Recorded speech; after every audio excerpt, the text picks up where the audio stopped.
Dimensión con Dionisio Gutiérrez.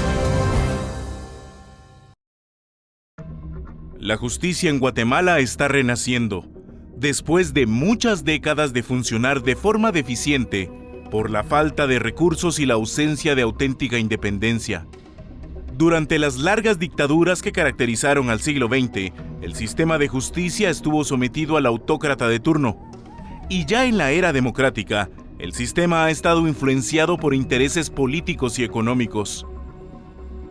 La grave crisis institucional que afrontó el país a inicios de la década de los 90 propició reformas constitucionales que pretendían fortalecer el sistema de justicia y consolidar nuestro régimen democrático. Sin embargo, aún con estas reformas, el sistema de justicia no logró consolidarse y jugar el papel protagónico que le corresponde en una democracia republicana. Con cada nuevo gobierno, los partidos políticos de turno saquearon el Estado ante la mirada impotente de los ciudadanos y la inacción de la cadena de justicia. Todo este panorama cambió en el año 2015, con la actuación conjunta de la CICIG y el Ministerio Público. Se ha iniciado un proceso de depuración en los tres poderes del Estado y de la forma tradicional de hacer política, que brinda esperanzas de cambio para el país. Sin embargo, para que este cambio se afiance, es necesario realizar reformas al sistema de justicia que garanticen su independencia y operatividad en todo el territorio nacional. Las reformas al sector justicia deben discutirse ampliamente para evitar que solo sean de forma, sin lograr una transformación sustantiva del sistema. Se deben analizar los mecanismos de elección de los magistrados a las altas cortes del país, los requisitos para optar a estos cargos, así como la duración de cada periodo. También se tiene que consolidar la carrera judicial para que exista mayor independencia de los juzgadores, entre otros temas importantes. Además, es fundamental que se consolide toda la cadena de justicia. Esto implica que también se debe fortalecer la Policía Nacional Civil, el Instituto de la Defensa Pública Penal, el Ministerio Público y el sistema penitenciario. Esta última institución se encuentra en una situación sumamente preocupante, ya que la percepción de la ciudadanía es que los centros penitenciarios se encuentran bajo el control del crimen organizado y las maras, desde donde se planifican y ordenan todo tipo de hechos criminales. El Estado tiene que retomar el control de las cárceles. Guatemala se encuentra en un momento único de su historia, en donde se tiene la oportunidad de construir las bases de un auténtico Estado de Derecho. La consolidación del sistema de justicia es la reforma más importante que el país necesita. La sobrevivencia de nuestro régimen democrático está en juego. No podemos desperdiciar esta oportunidad para Guatemala.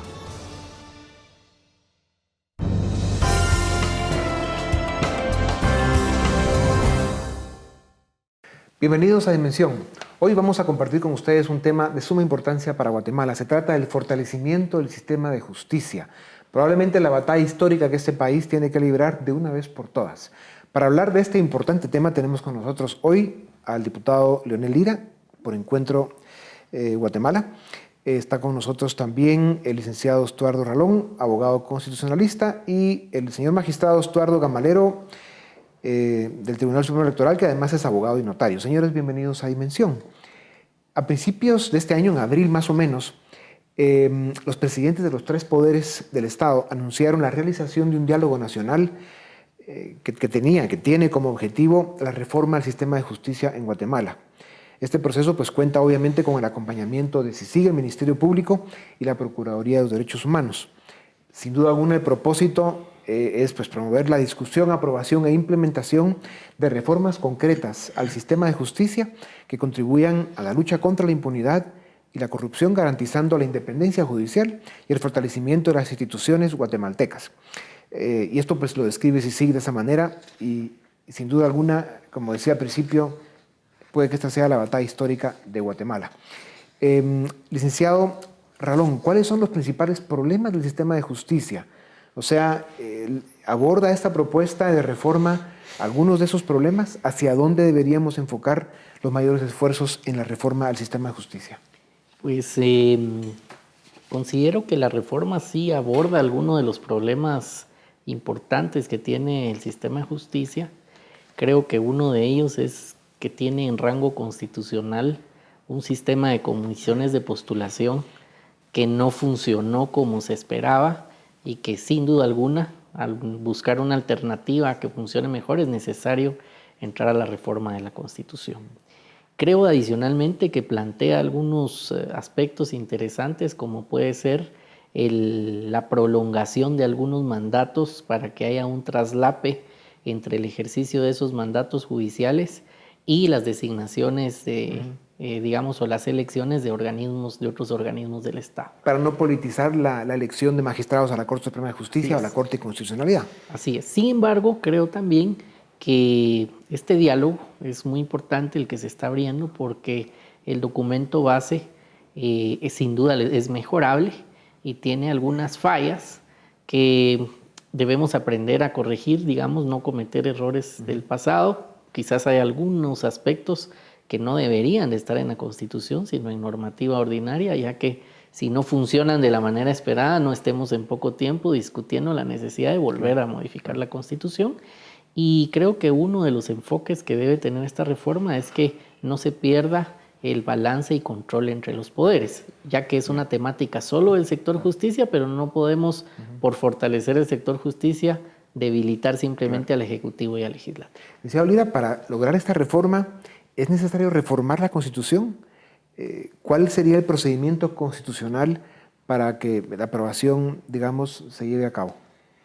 Bueno, es necesario reformar la Constitución porque hay determinados temas que están regulados y establecidos en la Constitución. Yo tengo disiento un poco con lo que dice el licenciado Ralón con el tema de las comisiones de postulación.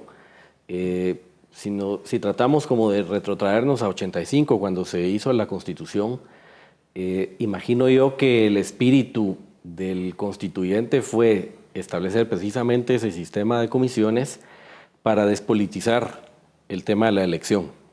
Después se trabaja una ley que lo que hace nada más es regular el procedimiento de las comisiones de postulación. Y el ejercicio es interesante porque la primera elección que se hizo con comisiones de postulación, donde ya fue abierto, donde ya fue público, donde se presentaron tachas y todo, funcionó muy bien y se puso bajo los reflectores cuál era el procedimiento. El tema es que, como sucede en este país, echa la ley y echa la trampa. Lamentablemente, el efecto colateral que tuvo es que vimos el surgimiento de universidades offshore, que le llamo yo, que son de cartón, donde básicamente no tenían alumnos, no tenían graduados, no tenían nada más, eran universidades de garage, pero tenían una silla y un asiento en las comisiones de postulación. Entonces, creo yo que todavía se debe analizar muy cuidadosamente este tema, si vale la pena retirarlo de la Constitución o si lo que merece es una mejor, una segunda generación de una reforma a la ley de comisiones de postulación que permita de verdad tener ese control y esa mejor elección. Licenciado Gamalero, con su experiencia en el Tribunal Supremo Electoral y luego como abogado, ¿cómo visualiza usted que esta reforma resuelve los problemas del sistema de justicia? Y luego también denos su opinión sobre el procedimiento. O sea, hay que reformar la Constitución, evidentemente. ¿Cuál debería ser el procedimiento? Tal vez. En primer lugar, muchas gracias por la invitación, Dionisio. Pienso que los guatemaltecos somos muy propensos a emocionarnos fácilmente y a frustrarnos también fácilmente cuando los resultados no se dan. Y para todos nosotros es más fácil creer que la respuesta siempre está en hacer nuevas leyes o en modificar leyes. Por supuesto, yo creo que, como decía el licenciado Ralón, la propuesta es perfectible, pero pienso que los guatemaltecos tenemos que entender que el problema de fondo no solo es falta de legislación o mala legislación o una constitución inadecuada, sino realmente el problema que nosotros venimos heredando es un problema de falta de voluntad política y básicamente de una cooptación de intereses perversos que han cooptado los tres poderes del Estado.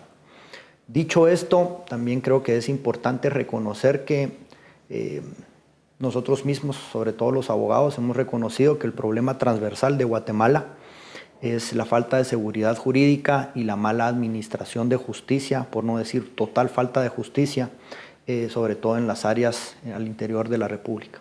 Así que creo yo que el planteamiento que hacen los 3 presidentes de los organismos de Estado me parece maduro y sensato. Creo que es importante que abordemos como nación el fortalecimiento de la justicia y creo que el acompañamiento del Ministerio Público, su fiscal general y la CICIG a través del comisionado, que son los que están pues, al frente de esta batalla en contra de la corrupción y defensa de la transparencia, creo que pone de manifiesto que lo tenemos que abordar. La manera en la que se puede reformar una constitución básicamente son 2. Por consulta popular, ciertos artículos que dispone la Constitución, y por Asamblea Nacional Constituyente, básicamente las garantías individuales, es decir, del artículo 3 al artículo 46. Aquí estamos en presencia de una reforma que se tendría que someter a una consulta popular, en la cual por segmentos el pueblo de Guatemala tendría que eventualmente darle el visto bueno a lo que sea esa reforma, que pase por todas estas mesas de diálogo nacional, eventualmente la validación, porque el Poder Legislativo radica en el Congreso de la República, y posteriormente el sometimiento a la consulta. Ya. Sin duda alguna, la corrupción ha sido el gran veneno que ha contaminado Guatemala a unos niveles impresionantes. El gobierno recién pasado llegó a unos límites que probablemente solo porque lo estamos viendo lo creemos, pero es sorprendente la forma en que desde el primer día llegaron con la decisión de saquear las arcas del Estado, de convertir todas las instituciones, proyectos, instancias del gobierno en fuente de enriquecimiento ilícito y de corrupción. Y por eso es tan importante el que este proyecto de reforma al sistema de justicia para fortalecerlo, pues que sea realmente el proyecto más importante de Guatemala en estos momentos. Por eso es que, sin duda alguna, hoy al menos teníamos que hablar de ese tema. Volvemos en un momento para seguir en dimensión con el tema de hoy, que es fortalecimiento al sistema de justicia.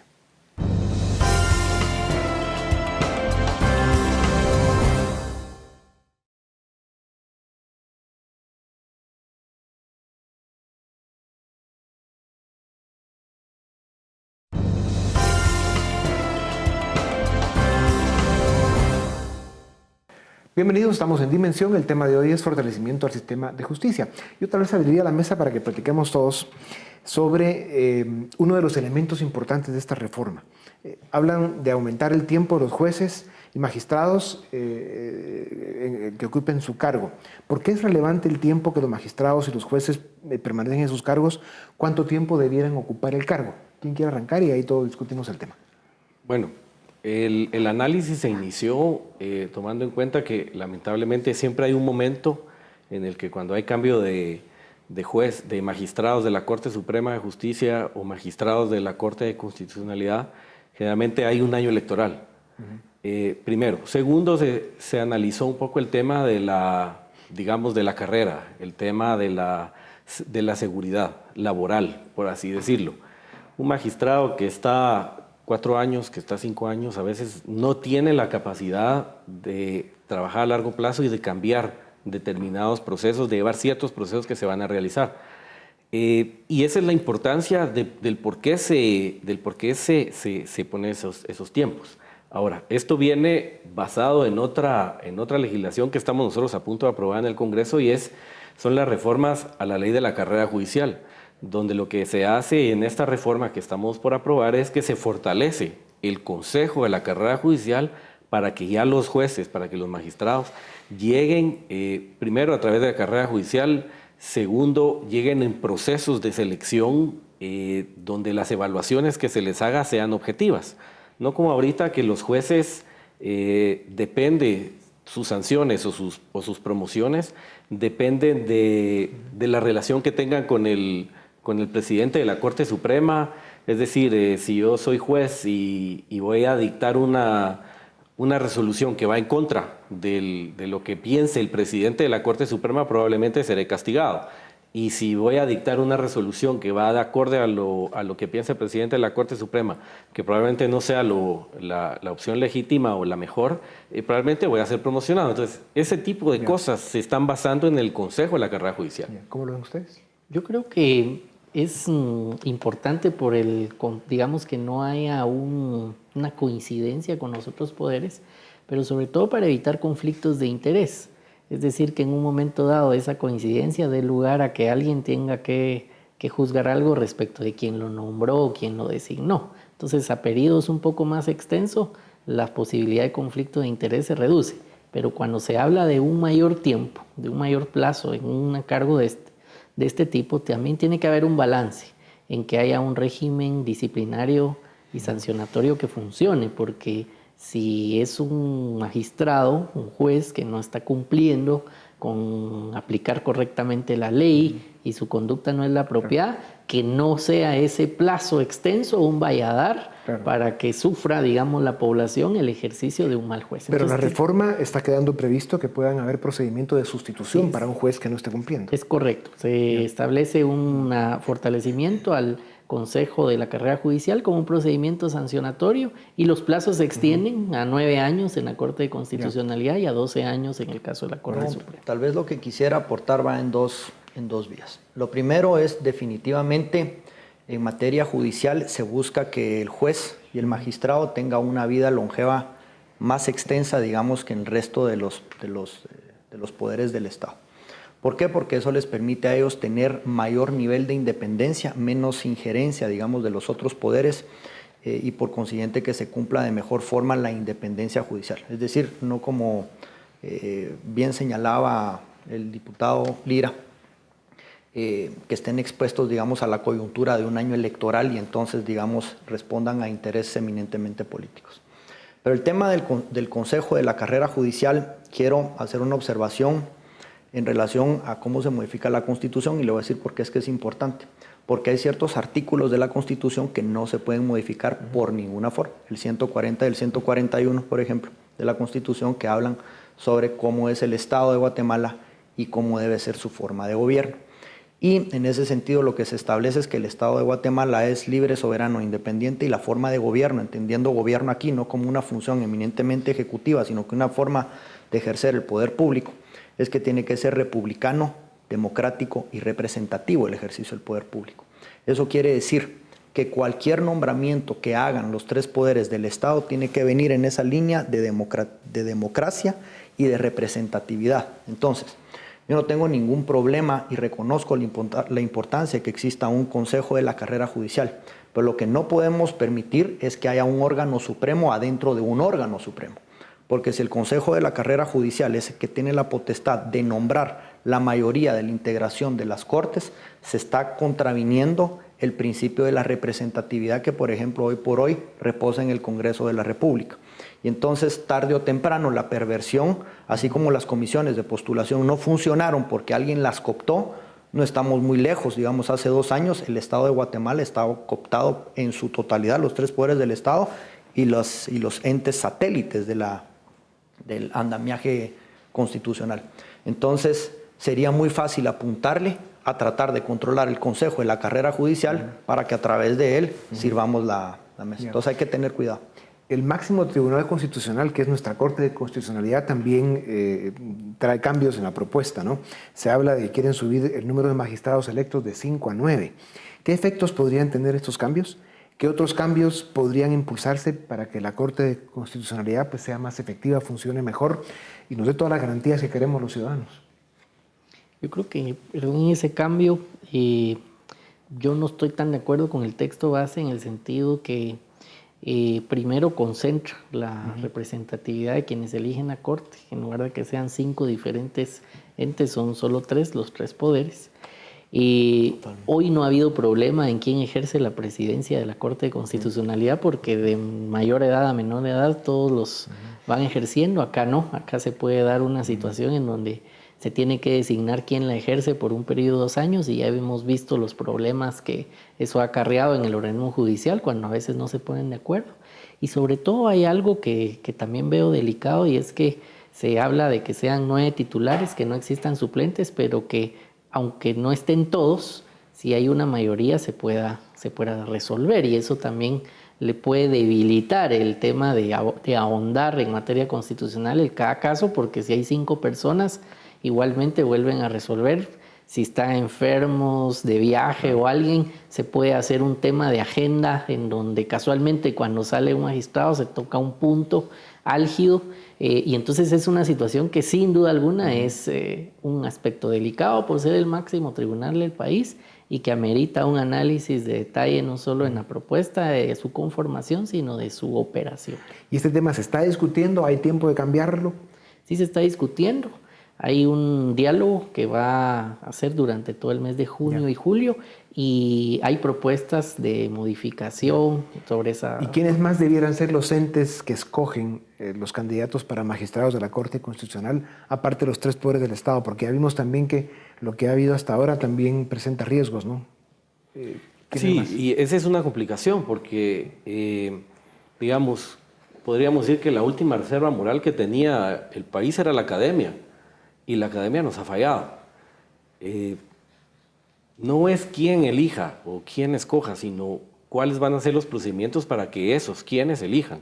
Digamos, por eso sostengo yo la continuidad de las comisiones de postulación, solo que debemos mejorar lo que ya, la ley vigente, lo que ya existe, para que, digamos, si la academia tiene que escoger un número determinado de miembros, pues que la academia escoja de lo mejor que tiene la academia. Al final todos somos instruidos por la academia, entonces que la academia escoja de lo mejor. Si es un colegio de profesionales, pues que el colegio mande a sus mejores profesionales. Entonces no es el quién, Dionisio, sino es el cómo se va a escoger. El procedimiento creo que es más importante que el quién. Porque, digamos, entonces podríamos decir que ninguno de los 3 poderes, con los señalamientos que tiene cada uno de los poderes, tampoco debiese nombrar a alguien, sino es el cómo. Sí, yo pienso que somos muy buenos para detectar las enfermedades en Guatemala, y en nuestra afán de querer solucionar los problemas siempre nos vamos en medicinas que no necesariamente corrigen el problema de fondo. Yo lo que veo, y coincido en el sentido que hay que mantener un balance dentro del poder público, el ejercicio, digamos, de los tres organismos, pero también, digamos, la razón de ser de, por ejemplo, una Universidad de San Carlos o un colegio de abogados es diluir, digamos, ese nivel de poder público de cara frente a la ciudadanía. Yo creo y también comparto que el problema no es quienes han tenido esa iniciativa para poder proponer o para poder nombrar, sino el alto nivel de contaminación que ha existido y la politización que ha girado alrededor de las personas que nombran. Ahora, en ese sentido lo que hay es una mala práctica de cómo los órganos han estado nombrando a sus respectivos representantes, pero digamos el principio de que los exámenes o que los cargos a los que uno puede optar públicamente sean por oposición, es decir, por méritos, por capacidad, por idoneidad, por honorabilidad, lo contempla la propia Constitución. Claro. Lo que no han tenido las instituciones, digamos, es ese nivel de autodepuración y de reconocer que la contaminación la tienen ellos también adentro. Pero digamos, entre los dos escenarios, yo le tengo más miedo a cualquier cosa que tienda a concentrar el ejercicio del poder público. Sí. Luego no hay que olvidar probablemente lo más importante, ¿no?, que es los ciudadanos. O sea, la participación ciudadana, la sociedad civil estando presente, activa, siendo beligerante, exigir que lleguen los mejores, cuestionar a los que tengan problemas, etcétera, puede ser a lo mejor el ingrediente más efectivo para que en un momento determinado se escojan a los mejores para esos puestos tan importantes. Yo decía hace un momento que el país llegó a sufrir unos niveles de corrupción y de criminalización de la política y de secuestro del Estado que digamos, abrió la puerta para que viniera a Guatemala la CICIG, desde el gobierno de Óscar Brechet. Y de allá para acá, pues bueno, se hicieron muchos esfuerzos y hasta en los últimos probablemente 24 meses hemos visto los resultados de esto, donde se empezaron pues empezaron a salir públicamente todos los casos, y este gran despertar que ha tenido la nación y de los temas que se están hablando hoy todos los procesos judiciales que se han abierto, toda la gente que está detenida, presenta sin duda alguna una oportunidad histórica para el país que habrá que encontrar las formas de no desperdiciarla, de aprovecharla muy bien. Seguimos en un momento en Dimensión, volvemos después de este corte comercial.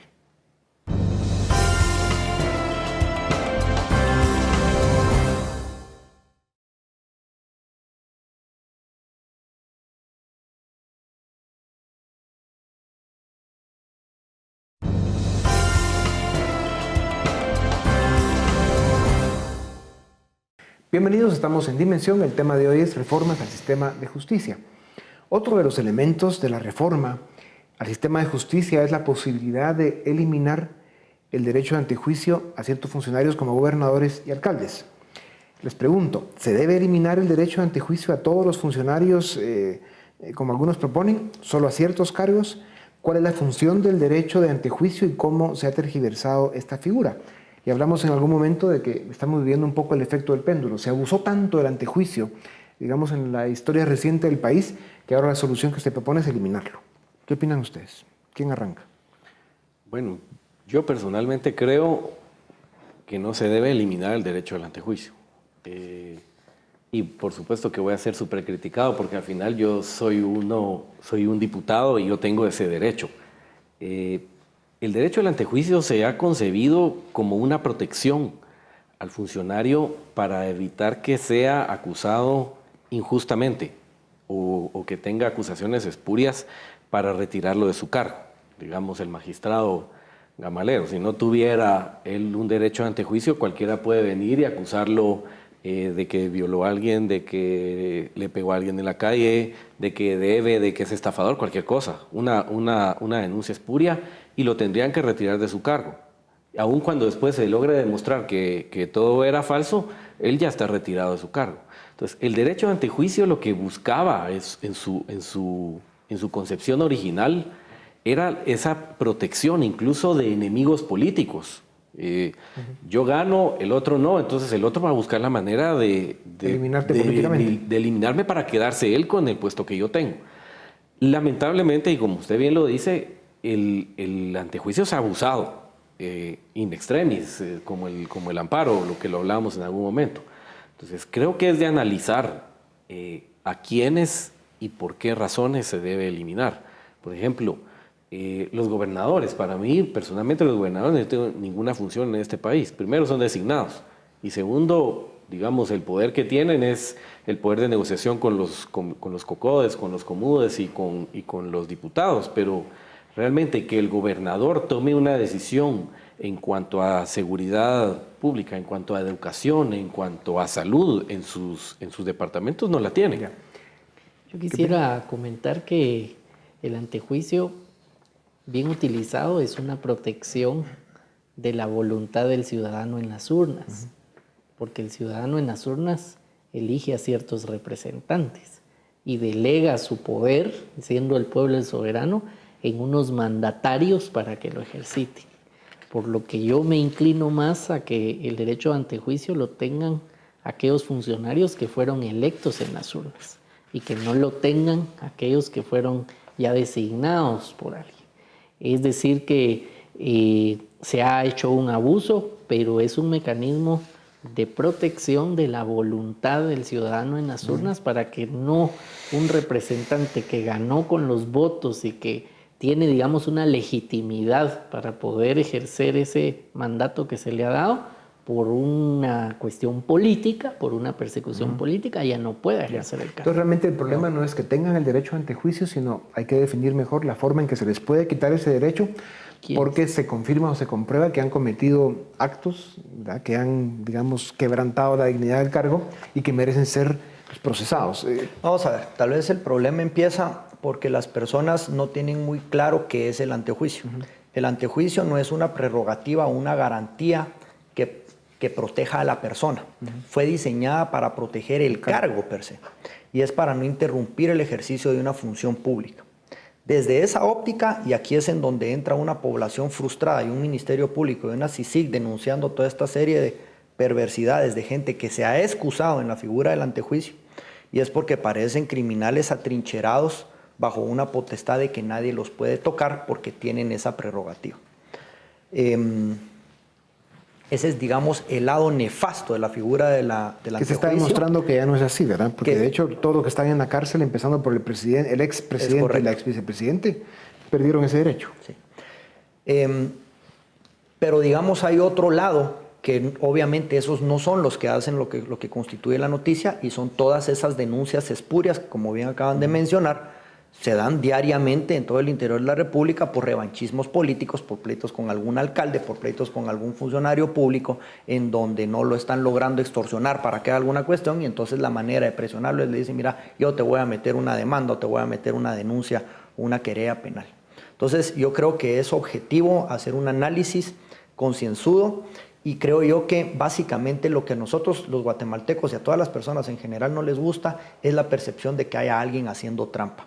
Así que el antejuicio, yo lo que creo es que si el Ministerio Público tuviera la posibilidad o la potestad de poder investigar a cualquier persona, y eso no tiene que ver con el antejuicio, a cualquier persona, civil o funcionario público, y consecuencia de los indicios que se obtengan o de las pruebas que se obtengan dentro de esa investigación, solicitarle al órgano competente la instauración, digamos, del antejuicio o el procesamiento que corresponda por la vía penal, si es que ese es el curso, se pueda dar.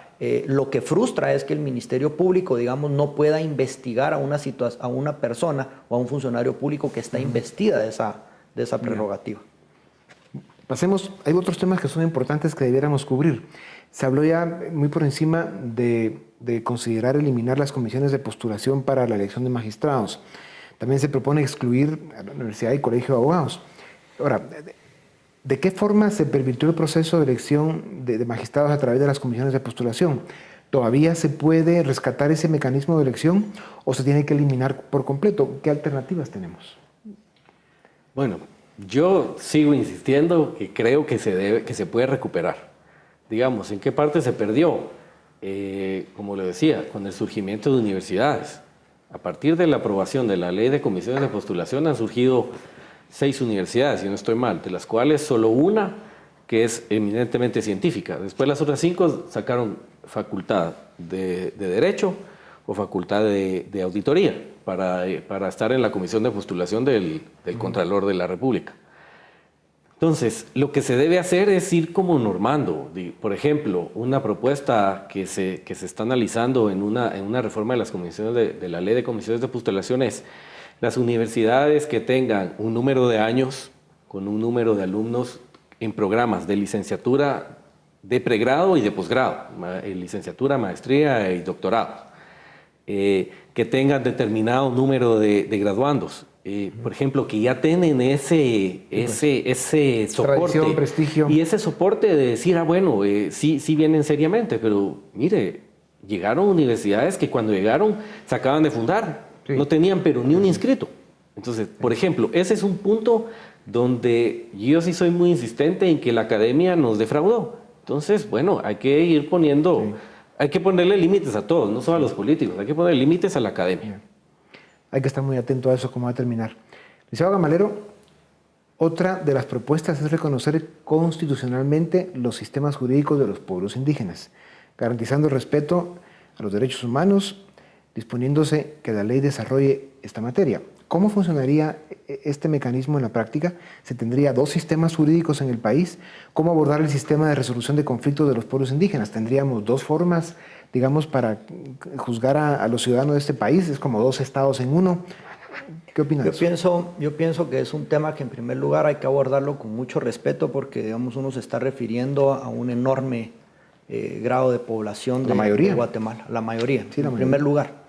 En segundo lugar, creo que tenemos que estar ciegos para no darnos cuenta que hay una falta de presencia del Estado a nivel nacional y que incluso hoy por hoy, ya al día de hoy, el nivel de administración de justicia que corresponde o que tienen en sus manos las comunidades indígenas se da, digamos, en una relación casi que de 8-1 en tema de resolución de conflictos dentro de las comunidades indígenas. Ahora, de eso que es una realidad, consecuencia de una mala presencia o falta de presencia del Estado en esas zonas, creo yo que es en donde tenemos que tener cuidado de que nos lleve a hacer una duplicidad de jurisdicción, digamos, a nivel nacional. ¿Por qué?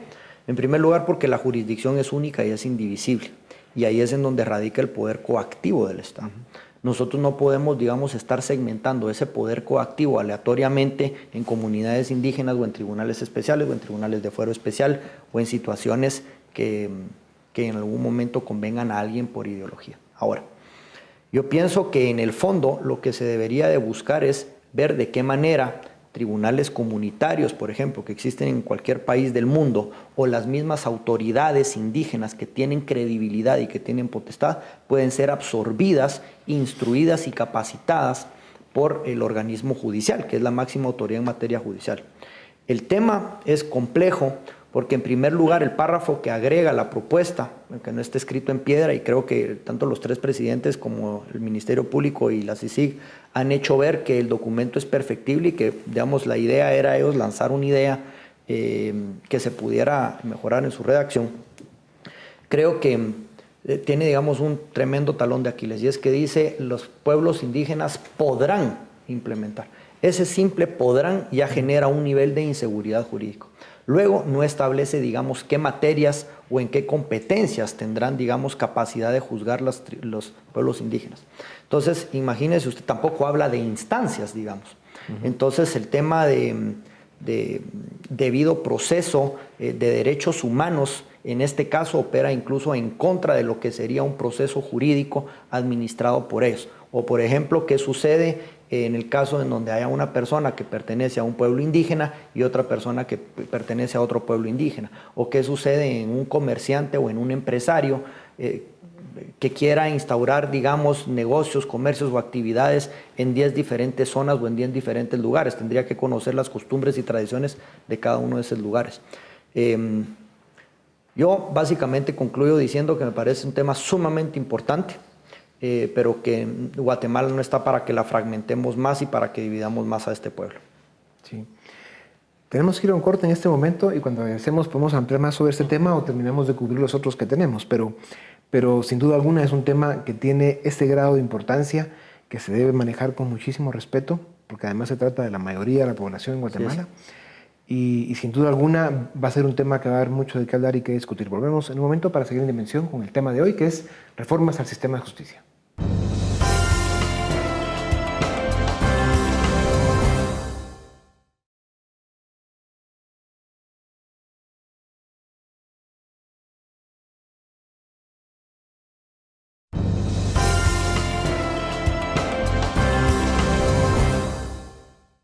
Bienvenidos a Esto es Dimensión, el tema reformas al sistema de justicia.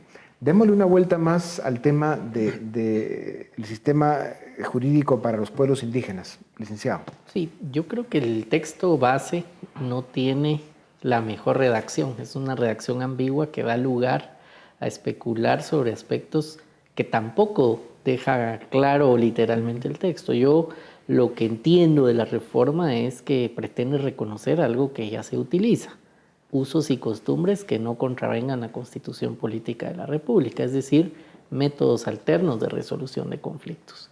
En Guatemala nosotros podemos decidir en ciertas materias acudir a los tribunales de justicia o acudir a una conciliación, a un arbitraje, o en las comunidades o pueblos indígenas acudir al alcalde auxiliar, a alguna municipalidad indígena, pero es en materias en donde se puede, digamos, disponer libremente.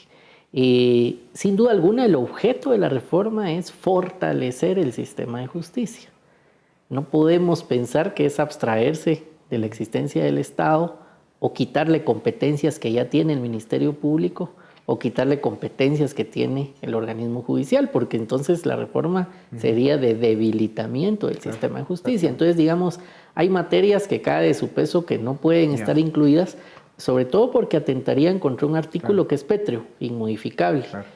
El sistema republicano dice que, pues básicamente, la igualdad ante la ley existe y no podría ser que por un delito una persona tenga una sanción si es no indígena o si es de un pueblo indígena específico, y otra persona sí lo puede tener. Este tema ya se ha dado en otros países y lo han resuelto bien. ¿Quién tiene algún ejemplo de algún país? Colombia es un caso, ya lo hemos mencionado. Sí, digamos, yo creo que el precedente que existe es que han habido comunidades abandonadas en varios países y, digamos, el convenio 169 de OIT que le otorga un nivel de potestad en cuanto a las consultas a las que tienen derecho los pueblos indígenas, es el que abre, digamos, todo este debate, aunado a que la misma Constitución de Guatemala establece que todo lo relativo a las comunidades indígenas se tendrá que regular a través de legislación ordinaria, cosa que, digamos, ha sido muy escasa, por no decir nula. Entonces yo creo que, digamos, la necesidad existe ahí ahora. En el caso colombiano, se les da, digamos, la potestad a los tribunales indígenas, digamos, pero siempre supeditados a la Constitución y a la legislación ordinaria, que creo yo ese debería de ser un buen parámetro. Claro. Pero en todo caso, Dionisio, yo creo que el mensaje que uno debe de trasladar es que unamos más al pueblo, no que lo dividamos. Claro. Y que yo creo que el nivel de administración de justicia, por supuesto, que en esas comunidades a lo interno, quien mejor las conoce son esas autoridades. Claro. Y el problema de fondo es la ausencia de Estado, que sabemos que existe. Sí. ¿Un comentario? Yo quisiera agregar algo. Estoy de acuerdo con lo que han dicho mis dos colegas. Pero es un tema que en este país es más complejo, tomando en cuenta que aquí son 22 etnias diferentes, con 22 idiomas diferentes. Y lo que decía el magistrado es muy correcto. Digamos, ¿qué va a pasar para aplicarlo en dos, digamos, entre quechís y mames? Eso puede ser algo muy complejo. No se ha establecido cuáles temas pueden ser los que están bajo esta sombría, cómo se van a llevar a cabo, digamos, un tema que para lanzar y poner alegre la discusión, el tema de la propiedad privada. Ese sería un tema de veras que podría dar al traste con la propiedad privada en este país si no se regula muy bien el derecho indígena. Estoy de acuerdo que se debe reconocer, tomando en cuenta, primero, que son la mayoría de la población, y segundo, que han estado abandonados y se les ha dejado de lado por siglos. Pero sí es un tema que debe, o se regula muy bien, sí, o aquí esto se termina de romper. Hay una cosa que es importante, digamos, de manifiesto. Hay un principio internacional en materia de estados, que es el principio de la autodeterminación de los pueblos. Ese principio lo que dice es que cuando existe una población, un territorio determinado, una autoridad que rija el territorio y la población y un fin común, son los 4 ingredientes que cualquier territorio con población puede pedir su autodeterminación y su reconocimiento como está. Si nosotros reconocemos que en esos lugares puede existir una jurisdicción específica y no supeditada, digamos, a la soberanía nacional, lo que estamos haciendo es diciéndoles en el mediano y en el largo plazo, en Guatemala cualquier pueblo se puede independizar. Bien. Y ahí es en donde yo creo que se debilita la República de Guatemala, lejos de fortalecerse. Claro. En los minutos que nos quedan, tratemos de cubrir los siguientes temas. El presupuesto nacional hoy asigna un 2% al sistema de justicia. ¿Hay acuerdo de parte de ustedes en que ese porcentaje debe subir? O sea, ¿cuál sería lo mínimo para el Ministerio Público, el organismo judicial, para que puedan tener realmente no solo presencia a nivel nacional, sino además cumplir con sus funciones? Perdón que agarre la palabra. Lo que establece la Constitución es que dice no menor del 2%. Ya. Y ahí es en donde nuevamente nos damos cuenta que el problema no es lo que dice la ley, sino la falta de voluntad política. Es decir, pretender que el sistema de justicia nacional, integrando el Ministerio Público más las fuerzas de seguridad, funcione con un 2%, es nefasto. Pero no hay voluntad política para decir, mire, se les va a asignar el 5%. Bueno, es peor que eso. A propósito, han tenido el sistema de justicia asfixiado de recursos para que no pueda funcionar. Pero en todo caso, creo que hay un acuerdo en que esas cantidades deben subir de forma dramática para que el sistema funcione. El objetivo final de esta reforma debiera ser lograr una verdadera independencia del sistema de justicia. ¿Es posible lograr ese objetivo con los cambios que se han propuesto hasta ahora? O sea, es cierto que hay cosas que están pendientes, pero habrá que incluirlas. Y de una vez pongo el ejemplo de lo que sucedió con los cambios a la ley electoral en el Congreso de la República. O sea, decepcionó a ciertos sectores, se tenía la aspiración a que se cubrieran más temas, que se fueran, digamos, más rígidos, más exigentes, etc. Entonces la pregunta es, ¿tiene viabilidad esta reforma al sistema de justicia? ¿Podrá el Congreso volver a decepcionar a la población aprobando una reforma a medias o que la hagan más a su medida? Empecemos con usted, Lic. Bueno, aquí vienen 2 temas. El primero es, viene una propuesta que nosotros tenemos que analizar, que tenemos que evaluar, y al igual que la ley electoral, muchas cosas que venían propuestas en la ley electoral, la propia Corte de Constitucionalidad dijo, no, esas no van. Habría que ver sobre esta propuesta qué cosas va a tener opinión negativa la Corte de Constitucionalidad. Segundo, yo creo que de todos modos siempre hay alguien que va a salir decepcionado de la fiesta y nunca vamos a tener un sistema perfecto. Yo creo que ninguna Corte Suprema en ningún país, ni siquiera en el país más civilizado, el país más desarrollado del mundo, se salva de determinadas distorsiones. Lo que se busca aquí es, digamos, dar un salto cuántico de lo que hemos visto, de lo que tenemos y de lo que ha funcionado en los últimos años, que ha sido nefasto, a llegar a un sistema ideal. Y lo que yo sí considero es que si logramos, digamos, hacer una mejora susceptible del sistema de justicia, yo calculo que en unos 20 años tendremos que hacer una nueva reforma al sistema de justicia para otra vez ir haciendo ajustes. No podemos pensar que vamos a hacer una reforma y que va a ser ad eternum, porque no va a funcionar. Claro. Y 20 años asumiendo de que lo que se hace ahora funciona y nos da buenos resultados. De lo que funciona da los resultados, correcto. ¿Alguna breve opinión sobre esto? Si no, pasamos a otro par de temas. Rápidamente, creo que el texto como está sí necesita varias mejoras para lograr el tema de la independencia, y tiene que ser una independencia que no sacrifique los otros poderes en subordinación. Entonces, sí creo que da una tendencia de unas ideas, pero que necesitan profundizarse y mejorarse, porque si aprobáramos el texto como está hoy, yo veo un consejo de la carrera judicial por encima incluso de los 3 poderes del Estado. Yo quiero rescatar el tema de la importancia de la independencia judicial, porque no son palabras menores y porque parte del principio de la soberanía, que es sagrada para un país. Entonces, digamos, ese nivel de independencia no puede ser que, digamos, los guatemaltecos la callemos porque tenemos temor de que alguien considere que somos enemigos políticos de cualquier persona. O sea, lo que me refiero es que si realmente estamos buscando que el organismo judicial sea independiente, no podemos pretender que sea independiente solo cuando nos conviene y cuando no nos conviene, porque son otros los actores que están interfiriendo, digamos, en la independencia de la administración de justicia, si nos guste o no nos guste. Ya. En el minuto y medio que nos queda, las experiencias políticas en el país o históricas en lo que respecta a reformas a la Constitución, y luego, ¿qué posibilidades de éxito tendría una reforma luego ante una consulta popular? O sea, ¿ustedes creen que la población apoyaría la reforma?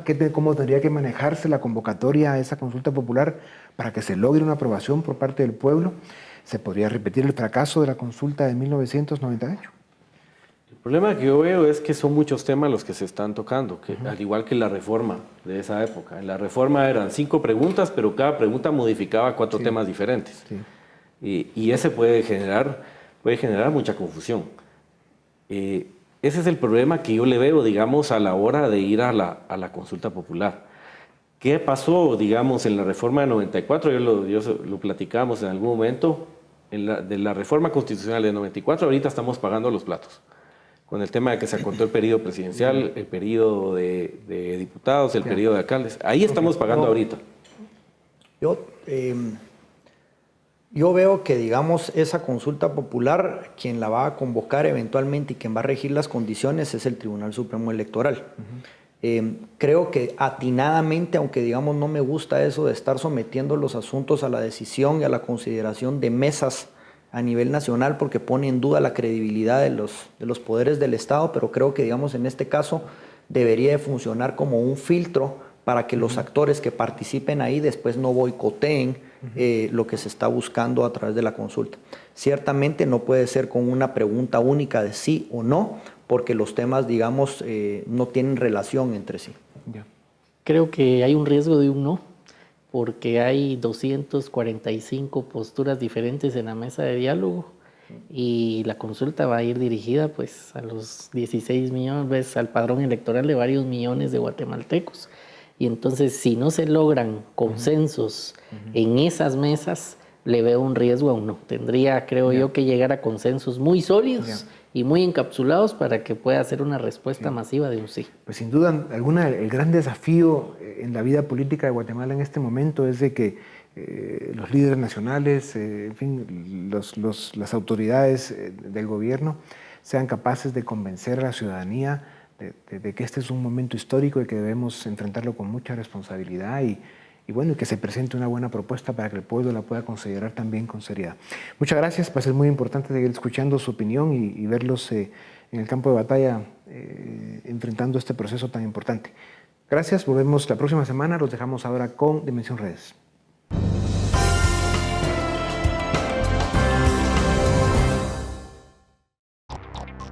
Preguntamos a nuestros amigos en las redes sociales, ¿cuáles son las principales reformas que necesita el sistema de justicia del país? Gabriel Reyes Silva comentó, en cuestión de régimen, es fundamental reformar la ley electoral y de partidos políticos, revisar incluso las reformas ya aprobadas, la ley de servicio civil, ley de contrataciones e implementar reformas al sector justicia en relación a las comisiones de postulación. María del Mar Leal agrega, concuerdo con el comentario anterior. Es importante la reforma a la ley electoral y de partidos políticos, así como reformas hacia temas como las comisiones de postulación, las cuales juegan un papel importante, sin dejar de lado el fortalecimiento de la carrera judicial para empoderar al Consejo de la Carrera Judicial.